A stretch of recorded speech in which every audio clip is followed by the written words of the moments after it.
किस्मत वालों को मिलता है माँ का प्यार।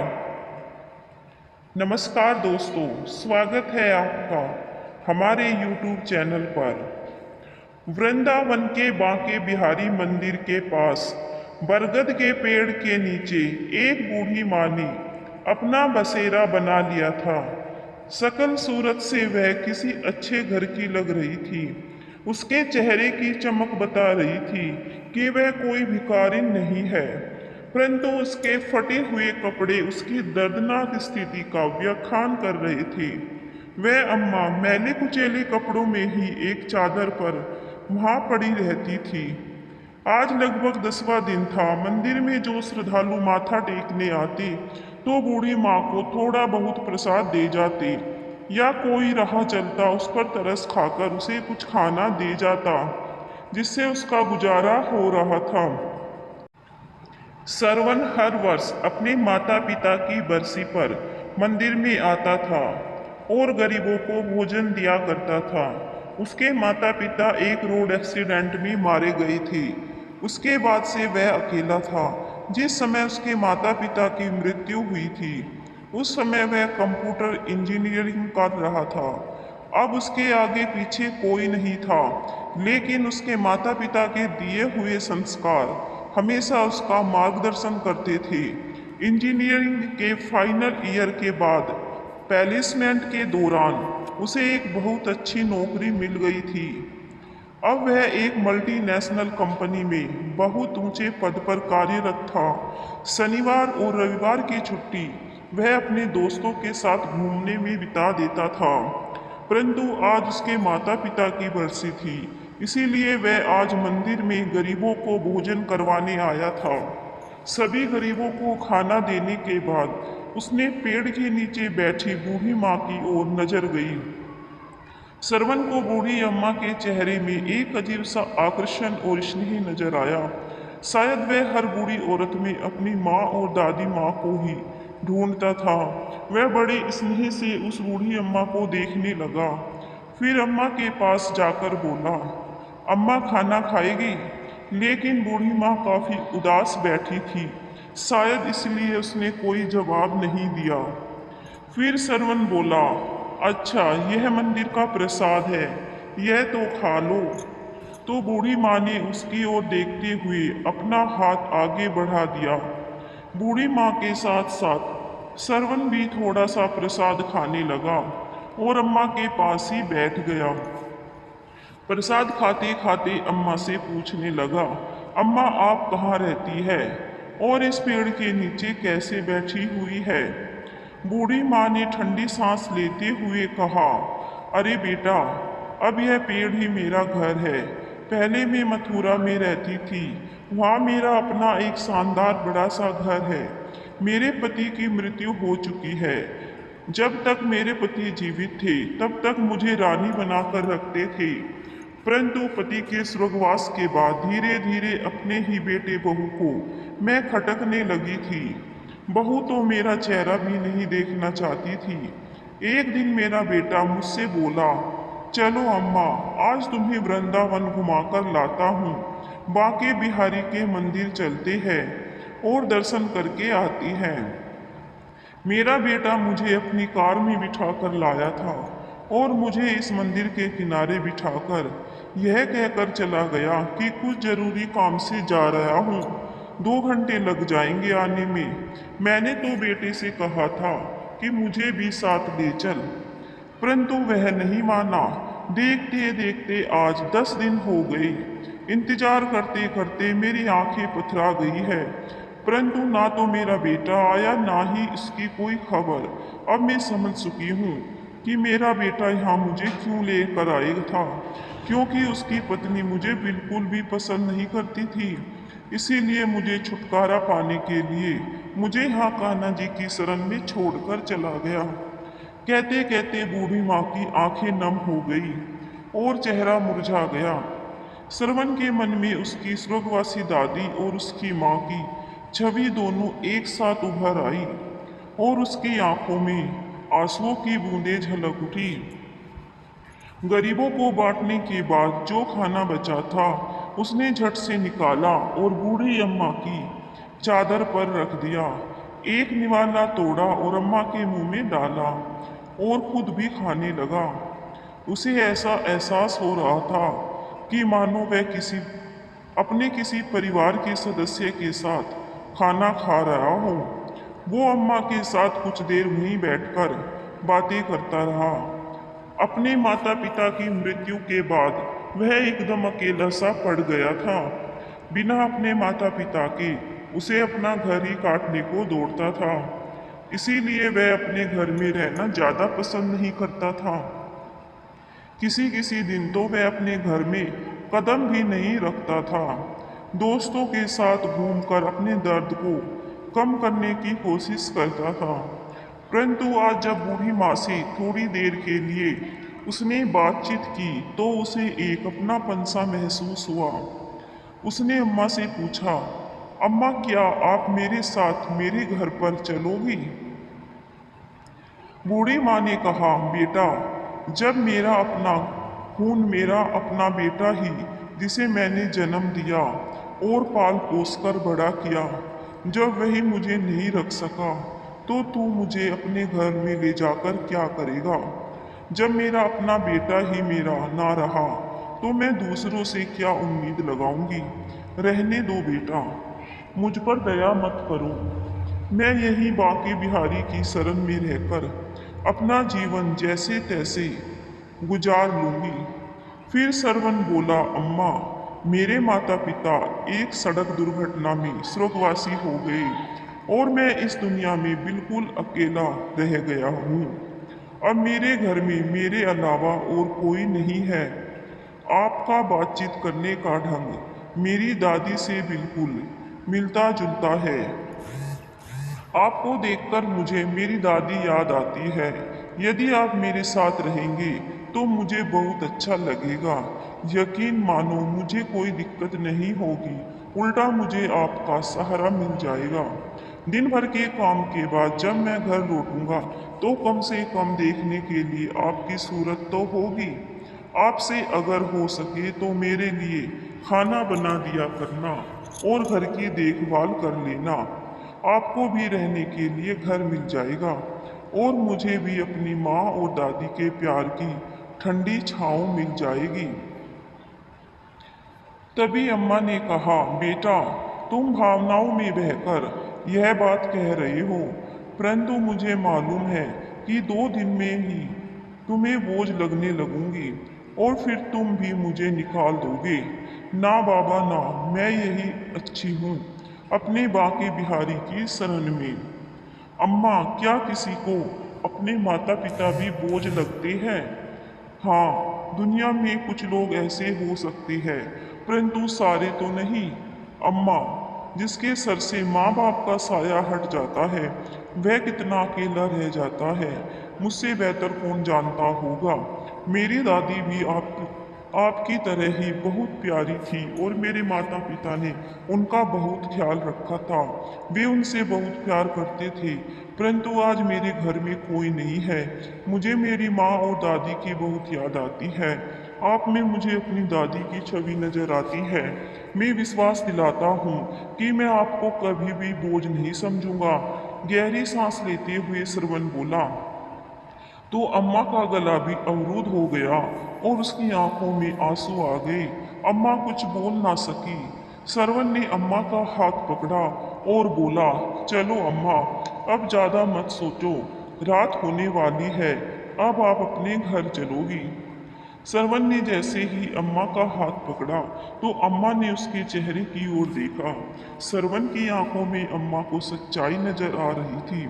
उन्हें लगा शायद कान्हा जी ने ही सरवन को उसके पास भेजा है। सरवन ने अम्मा को अपनी बाइक पर बिठाया और उसे अपने घर ले गया। इस घटना को आज 4 महीने हो चुके थे। सरवन अब नियमित समय पर घर लौट आता था और अम्मा उसके लिए खाना बनाकर उसके आने की प्रतीक्षा करती थी। जब वह थककर सोता था तो उसके सिर पर स्नेह भरा हाथ रखती थी। सुबह सुबह श्रवण के उठने से पहले ही अम्मा कान्हा जी की पूजा कर लिया करती थी और श्रवण का नाश्ता बनाकर रख देती। अब अम्मा को अपना घर मिल गया था और सरवन अपनी दादी और माँ का सच्चा प्यार दोनों एक साथ एक दूसरे का साथ पाकर बहुत खुश थे। रात को सरवन काफी देर तक सोता रहा और अगले दिन जब वह सुबह ऑफिस जाने का समय हुआ तब तक उसकी नींद पूरी नहीं हुई थी। अचानक सरवन ने अपने माथे पर ठंडी उंगलियों का स्पर्श महसूस किया। उसे ऐसा महसूस हुआ कि उसकी माँ उसे बड़े प्यार से जगा रही है। दोबारा जब वही स्पर्श उसने अपने चेहरे पर महसूस किया तो वह नींद से जाग गया। उसने आंखें खोली तो सामने देखा कि अम्मा पूजा करने के बाद खुशबू भरे हाथों से उसके माथे और बालों को सहला रही थी, जैसा उसकी माँ हमेशा किया करती थी। सरवन ने अम्मा का हाथ अपने हाथों में लेकर अपने होठों से चूमा और वापस उस हाथ को अपने माथे पर रख दिया और बोला, अम्मा आपका आशीर्वाद मुझे जीवन भर के लिए चाहिए। अम्मा ने आंखें बंद करके कान्हा जी को धन्यवाद किया कि उन्होंने उसे सरवन से मिलाया और फिर बोली, बेटा ऑफिस जाने का समय हो गया है। फिर सरवन बोला, अम्मा मैंने अपने दोस्तों के साथ मिलकर एक छोटी सी फैक्ट्री खोलने का फैसला किया है। आज मैं ऑफिस नहीं जाऊंगा, बस इस फैक्ट्री की शुरुआत करनी है। आज 11 बजे हमें फैक्ट्री की पूजा करेंगे और वह पूजा आपके हाथों से ही होगी। आप तैयार रहना। यह सुनकर अम्मा बड़ी खुशी से बोली, बेटा तुमने बिल्कुल सही फैसला लिया है। वक्त के साथ साथ और भगवान के आशीर्वाद से तुम्हारी यह छोटी सी फैक्ट्री भी एक बहुत बड़ी फैक्ट्री में बदलेगी। यह मेरा विश्वास है और मेरा आशीर्वाद हमेशा तुम्हारे साथ है। ऐसा कहते हुए अम्मा की आंखों में आशा की एक नई किरण दिखाई देने लगी। सरवन ने अपने दोस्तों के साथ मिलकर फैक्ट्री खड़ी कर दी और उसे फैक्ट्री में अच्छी गुणवत्ता के उत्पाद बनाए। उन सभी की मेहनत के कारण फैक्ट्री की प्रगति बड़ी तेजी से हो रही थी। सरवन अब एक और नई फैक्ट्री शुरू करने का विचार कर रहा था, जिस कारण और भी ज्यादा व्यस्त होता जा रहा था। एक दिन अम्मा बोली, बेटा तुम तो अपने जीवन में और ज्यादा व्यस्त होते जा रहे हो, परंतु यह बात याद रखो कि केवल काम ही जीवन का उद्देश्य नहीं होता। तुम्हें काम के लिए भी एक सहारे की आवश्यकता है। क्यों ना एक अच्छी सी लड़की ढूंढकर तुम्हारी शादी कर दी जाए। अम्मा की बात सरवन को भी उचित लगी और बोला, अरे हाँ अम्मा, अपनी जिंदगी में मैं इतना व्यस्त हो गया हूँ कि कभी इस बारे में बातचीत करने का समय ही नहीं मिलता। अम्मा एक बात कहूँ, मेरी निगाह में एक लड़की है सरिता, जो मुझे बहुत पसंद है, लेकिन मैंने उससे कभी बात नहीं की। सरिता सरवन की माँ की सहेली की बेटी है, जो पढ़ाई पूरी करने के बाद इस शहर में नौकरी कर रही थी। सरवन की उससे मुलाकात कभी कभार हो जाती थी। सरवन को सरिता का स्वभाव और बातचीत करने का तरीका बहुत अच्छा लगता था। अम्मा सरवन के साथ सरिता के घर गई, उसके माता पिता से बातचीत की और सरवन और सरिता की शादी का प्रस्ताव दिया। सरिता के पिताजी ने तुरंत हाँ कर दी। बस फिर क्या था, कुछ ही दिनों बाद सरवन सरिता को दुल्हन बनाकर अपने घर ले आया। सरिता अम्मा के गुणों से और उनके स्नेह से बहुत प्रभावित हुई। जितना प्यार सरवन अम्मा से करता था, उससे कहीं ज्यादा लगाव सरिता का अब अम्मा से हो चुका था। सरिता हमेशा सोचती कि ना जाने अम्मा उसके दिल की हर बात को कैसे जान लेती है और कैसे उसकी हर चाहत को उसके कहे बिना पूरा कर देती है। समय बीतने लगा और सरवन के घर में दो जुड़वा बच्चों ने जन्म लिया, एक बेटा और एक बेटी। सरवन का घर तो जैसे खुशियों से भर उठा था। अम्मा जी अब सही मायने में दादी बन चुकी थी। अब उनकी मुख्य जिम्मेदारी सरवन और सरिता नहीं बल्कि अम्मा के पोता और पोती हो गए थे। अब अम्मा का बिस्तर अपने पोता और पोती के कमरे में लगा दिया गया था ताकि वे दोनों अम्मा के स्नेह की छाँव में रहे और उनके संस्कारों के साथ पले बढ़े। बिना दादी के तो दोनों बच्चे एक समय का खाना तक भी नहीं खाते थे। जब भी बच्चे मम्मी पापा के साथ बाजार जाते तो जिद करके दादी को हमेशा अपने साथ लेकर जाते। सरिता और सरवन भी अपने दोनों बच्चों की जिम्मेदारी अम्मा को देकर बिल्कुल बेफिक्र हो चुके थे। सरिता अपने पति श्रवण के साथ उसके काम में पूरी मदद करती थी।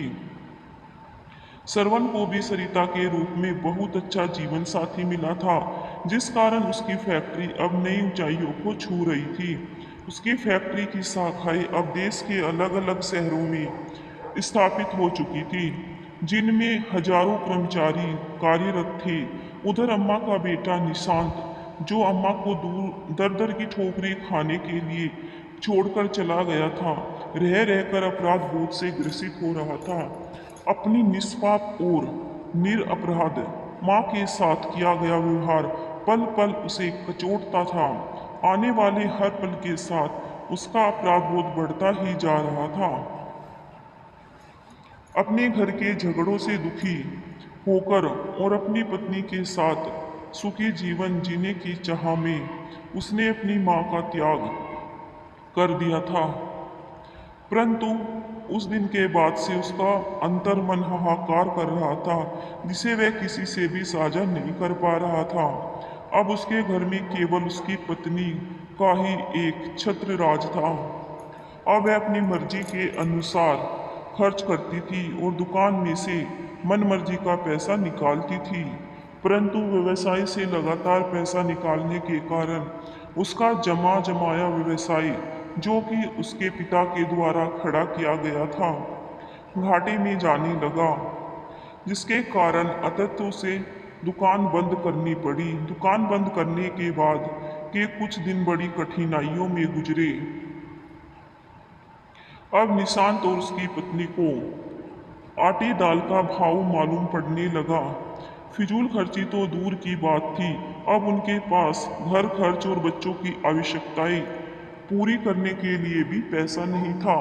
निशांत का एक मित्र, जो एक बड़ी कंपनी में कार्यरत था, उसने अपनी सिफारिश पर उसकी अपनी कंपनी में ही नौकरी लगवा दी और इस तरह निशांत के जीवन की गाड़ी थोड़ी थोड़ी चलने लगी। निशांत अब कंपनी में बहुत मन लगाकर काम कर रहा था, जिस कारण उसे फैक्ट्री में बहुत मान सम्मान मिलने लगा। अब वह फैक्ट्री का एक महत्वपूर्ण कर्मचारी बन चुका था। निशांत की कंपनी में स्थापना दिवस पर वार्षिक महोत्सव मनाया जाना था और सभी कर्मचारियों को उनके काबिलियत के आधार पर पुरस्कार वितरित किए जाने थे। निशांत को अपनी मेहनत और योग्यता के आधार पर पुरस्कार दिया जाना था, जो कि उसकी कंपनी के मालिक के द्वारा दिया जाना था। नियत तिथि पर पुरस्कार वितरण समारोह शुरू हुआ और यह पहली बार था कि जब कंपनी का मालिक अपने सभी फैक्ट्री कर्मचारियों के साथ रूबरू हो रहा था। आज का दिन निशांत के लिए बहुत खास था। मैनेजिंग डायरेक्टर अपनी पत्नी, माँ और बच्चों के साथ समारोह में आए थे। जब समारोह शुरू हुआ और पुरस्कार वितरण के लिए कंपनी के डायरेक्टर साहब से अनुरोध किया गया, तो वे स्टेज पर आए और कहने लगे कि आज हमारी कंपनी के लिए एक बहुत बड़ा दिन है। परंतु आज हमारी कंपनी जो भी स्थिति में है, वह केवल और केवल हमारी अम्मा जी के आशीर्वाद से ही है। यदि अम्मा जी की प्रेरणा ना होती तो ना तो आज यह कंपनी होती और ना ही मैं इस पद पर होता। इसलिए पुरस्कार वितरण करने के लिए मैं अम्मा जी को बुलाना चाहूँगा। अम्मा जी, कृपया आप स्टेज पर आइए और अपने हाथों से सभी योग्य कर्मचारियों को पुरस्कार वितरित कीजिए। श्रवण के बुलाने पर अम्मा स्टेज पर पहुंची और उनकी आंखों से अश्रुधारा बह निकली। कर्मचारियों के नाम अनाउंस किए गए और अम्मा उन्हें एक एक करके पुरस्कार देती रही। तभी एक नाम की अनाउंसमेंट हुई, जिसे सुनकर अम्मा जी के चेहरे पर न जाने कितने भाव एक साथ आ गए। नाम पुकारा गया, निशांत मिश्रा। सामने से आने वाला व्यक्ति भी कुछ जाना पहचाना लग रहा था। अम्मा ने ध्यान से देखा तो सचमुच वह उनका बेटा ही था, निशांत मिश्रा, जो उन्हें तीर्थ यात्रा का झांसा देकर बड़ी ही बेदर्दी से छोड़ गया था, जिसे उसके बाद अपनी माँ का ख्याल तक नहीं आया। अम्मा सोचने लगी कि अब तक तो शायद मैं तड़प तड़प कर मर गई होती, यदि मेरा बेटा सरवन मुझे ना ले जाता। प्यार और नफरत के भाव एक साथ अम्मा के चेहरे पर उभर आए। अम्मा को ऐसा महसूस हुआ कि जैसे दुनिया बड़ी तेजी से घूम रही है।